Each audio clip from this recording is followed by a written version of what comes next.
Santos e Palmeiras superaram adversários de todo o continente e chegaram na final da Copa Libertadores. Se o Santos desde o começo era tratado como um azarão, mais pela crise política do que qualquer outro fator, o Palmeiras, por ter bastante investimento e ter um elenco bastante comprido também, sempre foi tratado como um dos favoritos ao título.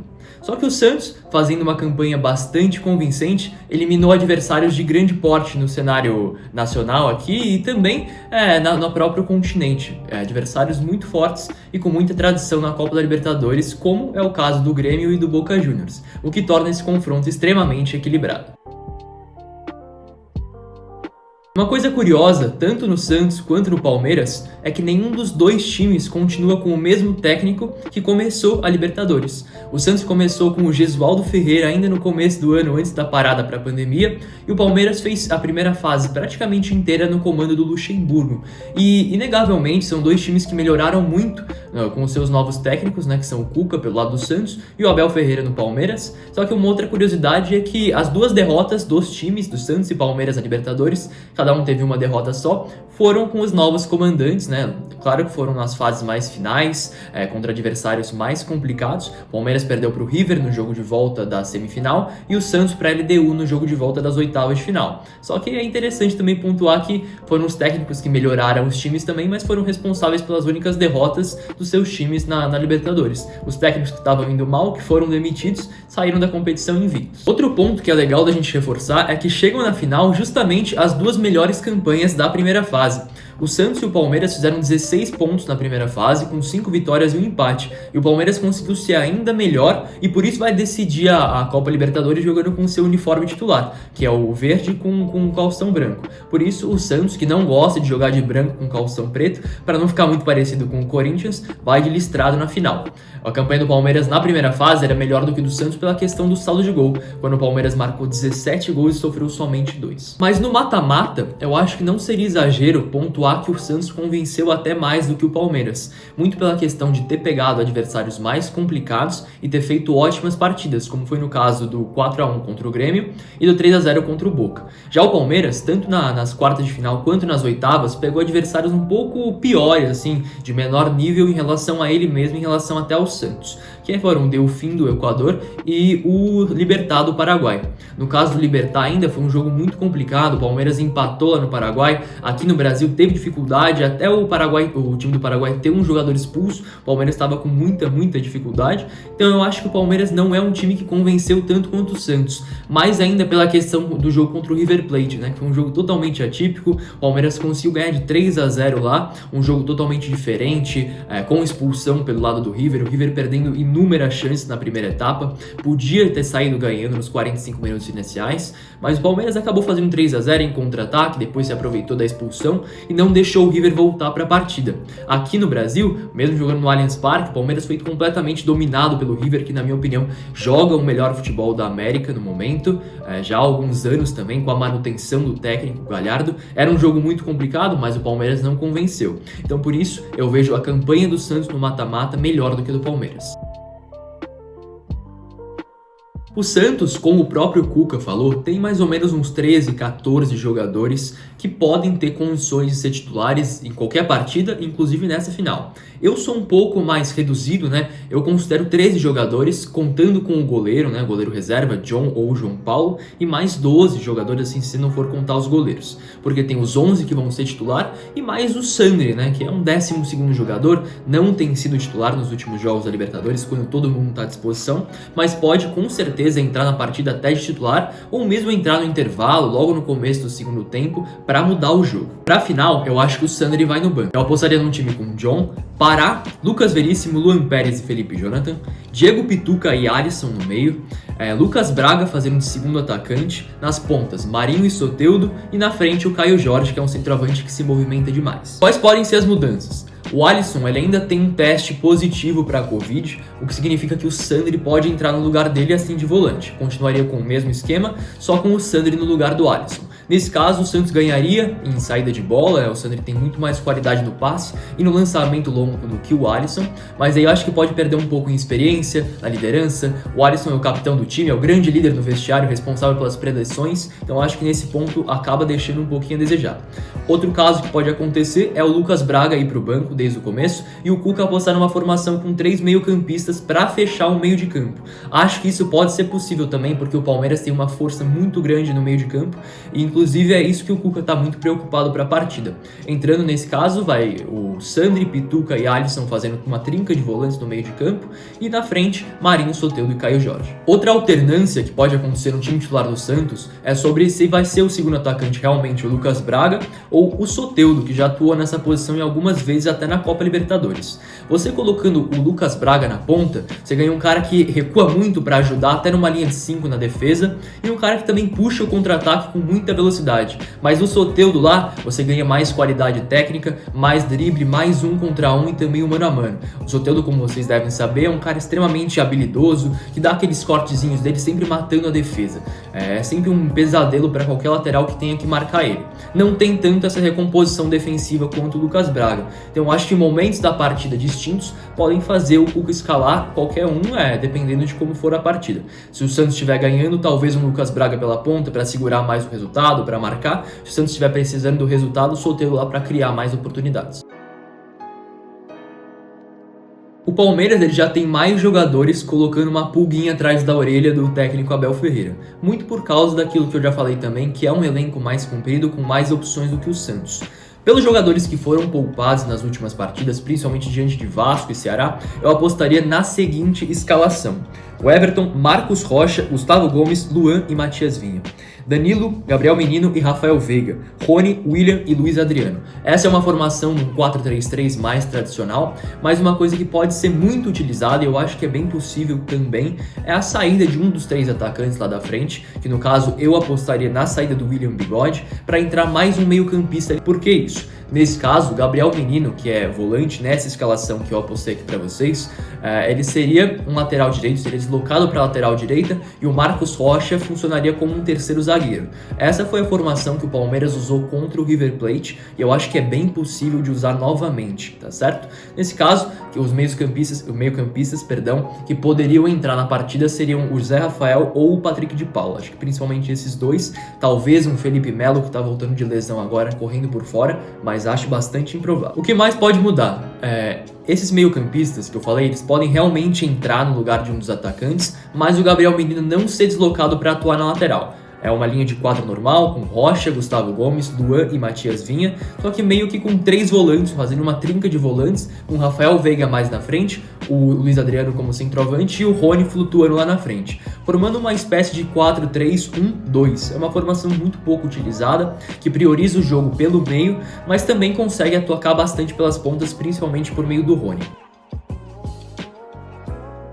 Muita gente trata o time do Santos como extremamente inferior ao do Palmeiras, pelo investimento que eu já falei também, por ter muitos jogadores que não são tão conhecidos, são poucos jornalistas que realmente acompanham o dia a dia do Santos, que veem todas as partidas do Santos, então isso acaba sendo uma falácia que é tratada demais. Mas nesse quadro aqui no 11 contra 11 eu vou buscar desmistificar um pouquinho disso aí, trazer uma comparação de cada um dos jogadores, de cada uma das posições das duas equipes, pra gente ter uma ideia de como que funciona. No gol, eu vou preferir o Everton em relação aos 2 goleiros do Santos que podem ser titulares. Não leva a mal, realmente eu acho que os dois são muito promissores, podem vir a se tornar até melhores goleiros do que o Everton, mas no momento, pela experiência, pela segurança que ele passa, vou preferir o Everton. Acho um dos grandes goleiros do Brasil, não é à toa que é sempre convocado para a seleção brasileira, tem uma saída de gol espetacular pelo alto, em cruzamento. Acho que são poucos os goleiros que têm essa saída de gol, é um cara muito seguro, com uma velocidade de reação espetacular. Acho que no gol o Palmeiras sai ganhando por 1-0. Na lateral direita, acho que eu vou acabar sendo um pouco criticado, vou trazer uma polêmica, mas eu vou falar para vocês que eu vou dar o ponto para o Santos do Pará em vez do Marcos Rocha. Eu não vou te dizer que o Pará tem uma carreira melhor do que a do Marcos Rocha, que é um jogador melhor tecnicamente do que o Marcos Rocha. Mas nessa Copa Libertadores, nos jogos que ele fez, pela liderança que ele exerce, a segurança que ele passa, principalmente lá na defesa, também é um cara que tem apoiado bastante ao ataque, diferente de outros momentos da carreira. Eu vou indicar aqui o Pará no lugar do Marcos Rocha. Acho que o Marcos Rocha tem algumas deficiências defensivas que foram vistas muito na partida, principalmente contra o River. Ele foi muito mal nessa partida. Acho que a Copa Libertadores do Pará é bem melhor, e por isso, um pro Palmeiras, um pro Santos. Na zaga vai rolar um empate. Eu acho o Lucas Veríssimo e o Gustavo Gomes dois dos melhores zagueiros do Brasil, então eles vão ganhar, cada um na posição no lado da zaga que eles atuam. O Lucas Veríssimo pela direita e o Gustavo Gomes pela esquerda. Ou seja, o Lucas Veríssimo vai ganhar o confronto direto com o Luan, do Palmeiras, e o Gustavo Gomes vai ganhar o confronto direto com o também Luan Pérez, do Santos. Então vai ficar 2-2 Palmeiras e Santos, terminando a nossa defesa. Tô doidão, não terminamos a defesa não. Faltou o lateral esquerdo, que é que a gente vai analisar agora. Eu acho que nesse caso o Palmeiras leva uma vantagem bastante clara do Matias Vinha em cima do Felipe Jonathan, que é um jovem lateral. Ele evoluiu muito no último ano, principalmente nesse lado defensivo, fez grandes partidas defensivas na Libertadores, mas eu acho que no geral o Vinha é um lateral mais completo que ataca e defende com a mesma qualidade. Então nesse caso, Palmeiras 3, Santos 2. De primeiro volante, eu acho o Danilo do Palmeiras mais completo do que o Alisson, apesar de ter muito menos anos de experiência profissional do que o volantão do Santos, né? São dois jogadores de base, mas o Alisson já se foi formado, né? Já subiu para o time principal já faz vários anos atuando como titular também. Se caso o volante principal do Santos, o primeiro volante, for o Sandri, aí eu acho que já muda um pouquinho. Danilo e Sandri têm uma qualidade de passe boa, parecida, uma saída de bola muito boa, e eu acho que são jogadores equivalentes. Como eu acho que é o Alisson quem vai ser titular, ponto pro Palmeiras. Segundo volante, eu acho que são dois jogadores muito essenciais para suas equipes, porque são os motorzinhos do meio de campo, né? Tanto Diego Pituca quanto Gabriel Menino no Palmeiras. Nesse caso, vou dar o ponto pro Gabriel Menino, porque eu acho que ele é muito craque. Aí o Palmeiras vai levando a vantagem aqui, principalmente no meio de campo, e 5-2 pro Palmeiras. Quanto aos extremos, eu vou dar vantagem pro Santos nos dois lados de campo. Eu acho Soteldo e Marinho mais decisivos, muito mais decisivos para os seus times do que o Rony e o William Bigode. Apesar do Rony ter feito uma ótima Libertadores, o William um pouco menos, né? Não é exatamente um ponta, é mais um segundo atacante, mas a gente faz essa comparação. Eu acho que Soteldo e Marinho têm uma contribuição para o time do Santos que o Rony e o William com certeza passam muito longe de ter. São muitos outros os destaques principais do Palmeiras, os principais jogadores da equipe do Palmeiras passam longe de ser o Rony e o William. Acho que Soteldo e Marinho são pontas que nenhuma outra equipe no Brasil tem, que são caras que têm esse 1 contra 1 muito apurado, principalmente no caso do Marinho, uma finalização de fora da área espetacular, que fazem realmente a diferença para furar uma defesa fechada, que eu acho que é uma coisa que pode acontecer bastante nessa final. Então por isso, 5 pro Palmeiras, 4 pro Santos, que ganha 2 pontos aqui nos extremos. A posição de meia atacante, segundo atacante, eu vejo o Rafael Veiga como bem mais decisivo também do que o Lucas Braga. Só que o atacante do Santos, o Lucas Braga, ele não pode ser totalmente descartado. É um cara que não é tão conhecido, acho que muita gente pode deixar ele de lado, mas é um jogador muito tático, muito aplicado, muito importante também para o esquema do Cuca. Mas nesse caso, vitória óbvia para o Palmeiras. Rafael Veiga é um dos artilheiros do time do ano, se não é o artilheiro, não tenho certeza desse número. Acho que no Brasileirão tenho certeza que ele é o artilheiro, não sei se é no ano, mas vitória para o Palmeiras aqui, 6 para o Palmeiras, 4 para o Santos. Na posição de centroavante, Luiz Adriano e Caio Jorge são dois camisas 9 que se movimentam bastante para dar opção para os seus times e também abrir espaço para a entrada dos pontas, de outros meias dentro da área, nas costas dos zagueiros, né? Porque eles vão puxar os zagueiros e isso acontece. Por mais que o Luiz Adriano faça mais gols, tem uma finalização melhor do que o Caio Jorge. O Caio Jorge é um jovem de só 19 anos, muito promissor, e eu vou ficar aqui bem dividido nesse caso, não consigo dar o ponto para nenhum dos dois. E eu digo mais, muita gente questiona o Caio Jorge, mas eu digo para vocês que ele é o jogador mais técnico do time do Santos. Mais do que o Soteldo, mais do que o Marinho e talvez mais do que o Soteldo. Acho que é bem parecido assim. É um cara com um passe muito bom, lançamento muito preciso, ele conduz a bola muito bem, sai da área para fazer esse trabalho de pivô, de abrir o espaço para os pontas. Eu acho que isso é essencial no trabalho do Caio, que era um camisa 10 quando ele subiu para a base do Santos, acabou indo para a posição do centroavante, tem algumas pontos a evoluir, principalmente na posição no ataque, principalmente também na finalização, mas armando o jogo, como o Santos não tem um meia, o Caio acaba sendo o principal armador de jogadas do Santos. Ele que abre para os pontas, ele que espera a passagem de um volante para trabalhar também. Então eu vou acabar dando meio ponto para cada um dos times, dando uma roubadinha, e a gente finaliza a nossa análise do 11 contra 11 com 6,5 para o Palmeiras, a 4,5 para o Santos. Aí é claro, se você for olhar para o banco de reservas, o Palmeiras vai levar uma vantagem imensa, mas é interessante também a gente dar uma analisada e ver que não é tão diferente os elencos, são elencos bem equilibrados também. O Santos tem bons jogadores e pode fazer uma final bastante equilibrada.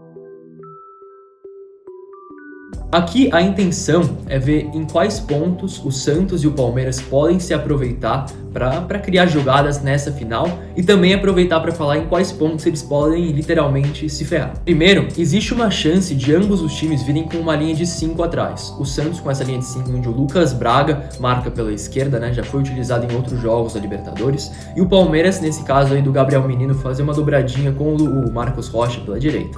Eu acho que isso seria uma arma muito boa para o Palmeiras defensivamente, se eles atuassem com essa linha de 5, porque o Santos tem na sua maior qualidade os dois pontas, como eu falei. E nesse caso, quando você faz uma linha de 5, você impede que os pontas estejam toda hora no mano a mano com os seus laterais. Principalmente no lado do Soteldo, se ele ficar no mano a mano com o Marcos Rocha, acho que ele vai levar muita vantagem e é ali que vai ser a principal lugar para o Santos criar a jogada na partida. Então, eu acho que o Palmeiras, colocando essa linha de 5, ele leva uma vantagem bem considerável. Por outro lado, se o Palmeiras vier com uma linha de 4, acho que o Santos consegue construir bastante pelas pontas, como é de característica do time do Cuca. Já do lado do Palmeiras, eu vejo a bola aérea ofensiva como uma arma essencial nessa partida. É o principal erro da defesa do Santos, sempre foi historicamente de várias defesas do Santos que são muito ruins defendendo bola aérea defensiva, né?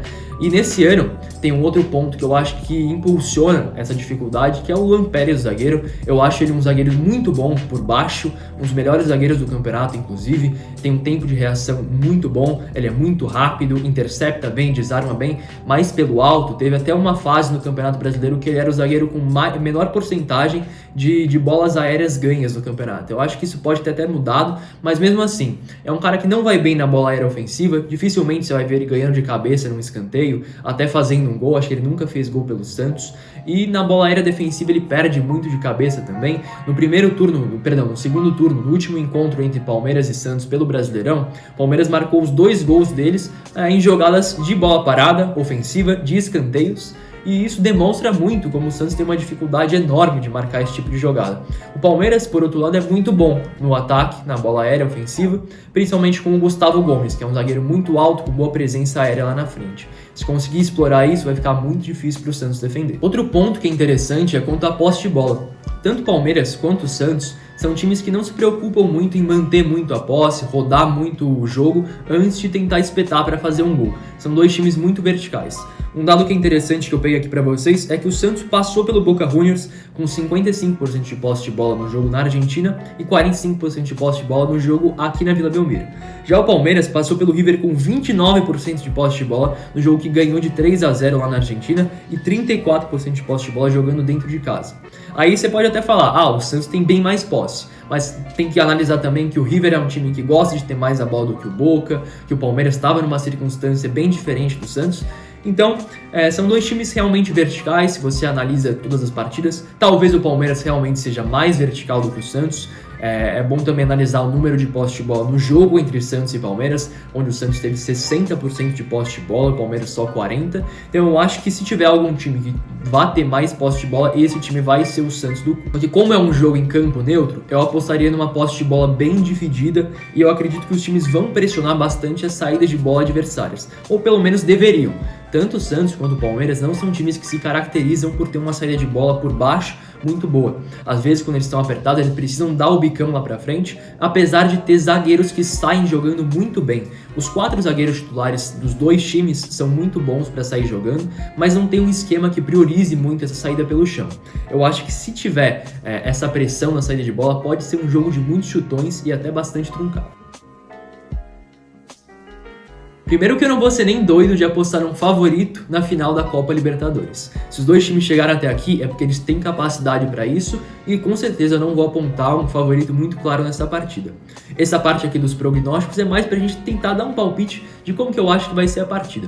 Como eu falei, são dois times que não tem uma série de bola tão boa, pode acabar tendo que apelar para o chutão e também tem grandes chances dos dois times virem com essa linha de 5 mais atrás. Por isso, eu aposto num jogo com poucas oportunidades, com poucos gols, um jogo um pouquinho mais truncado. É o que eu gostaria de ver? Não. É o que eu gostaria de ver como torcedor? Também não. Mas quem sabe seja isso realmente que vai acontecer na final da Libertadores. Em suma, é uma partida extremamente equilibrada e a vitória pode sair para qualquer um dos lados. Que vença o melhor, boa sorte pro Santos e boa sorte pro Palmeiras. Espero que vocês tenham gostado desse vídeo. Se você gostou, já deixa seu like aqui embaixo, comenta aqui embaixo o que você acha também como vai ser essa partida, o seu palpite, coloca qualquer placar que você acha que pode acontecer. Se inscreve no canal também para você receber mais vídeos como esse, sempre analisando as partidas do futebol brasileiro, principalmente. E é isso, vou ficando por aqui, aquele abraço, até o próximo.